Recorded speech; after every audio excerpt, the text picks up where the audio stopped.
ये तो कागज पर पेंसिल से बनाना भी कठिन है, तो सोचिए इसे पत्थर पर कैसे उकेरा गया होगा।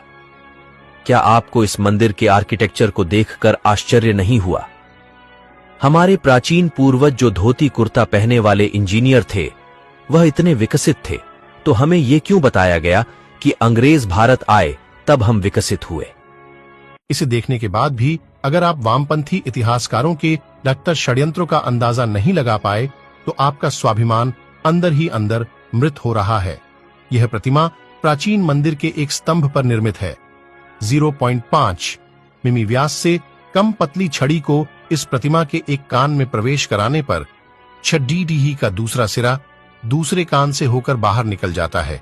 क्या आप बता सकते धोती कुर्ता पहनने वाले प्राचीन इंजीनियरों ने यहाँ किस तरह की टेक्नोलॉजी का इस्तेमाल किया होगा? भारतवर्ष के हिंदू मंदिर की भव्यता देखिए। इस मंदिर की मूर्तियों और छत के अंदर जो पत्थर उपयोग किया गया है वह है बेसाल्ट, जो कि पृथ्वी पर सबसे मुश्किल पत्थरों में से एक है।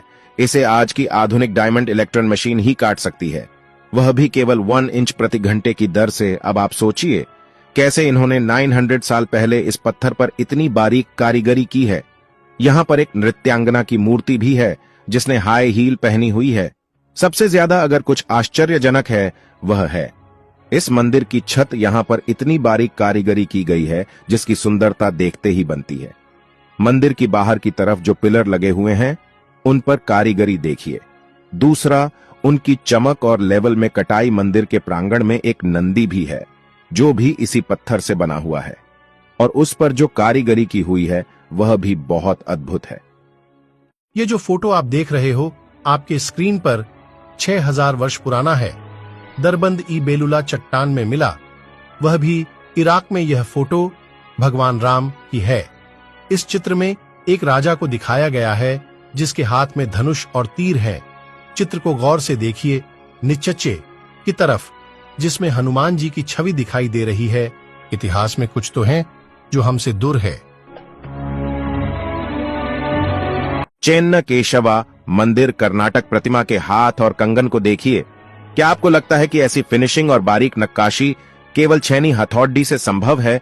ठीक ऐसी ही एक प्रतिमा मंदिर के अंदर है जिसके हाथ में कंगन को आगे पीछे सरकाया जा सकता है, जबकि पूरी प्रतिमा को एक ही पत्थर से बनाया गया है ना अद्भुत?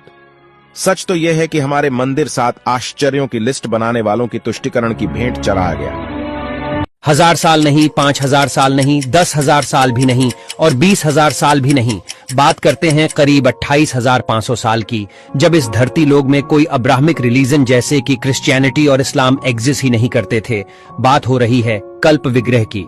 साल 1859 में नेपाल में शिव जी की एक ऐसी सॉलिड ब्रोंज से बनी मूर्ति मिलती है जिसे जब यूनिवर्सिटी ऑफ कैलिफोर्निया में रेडियो कार्बन डेटिंग की जाती है तो यह पता चलता है कि यह मूर्ति करीब 26,000 साल से 28,000 साल पुरानी हो सकती है, जो पूरे हिंदू इतिहास में धरती पर मिला सबसे पुराना लॉर्ड शिवा का आइडल था।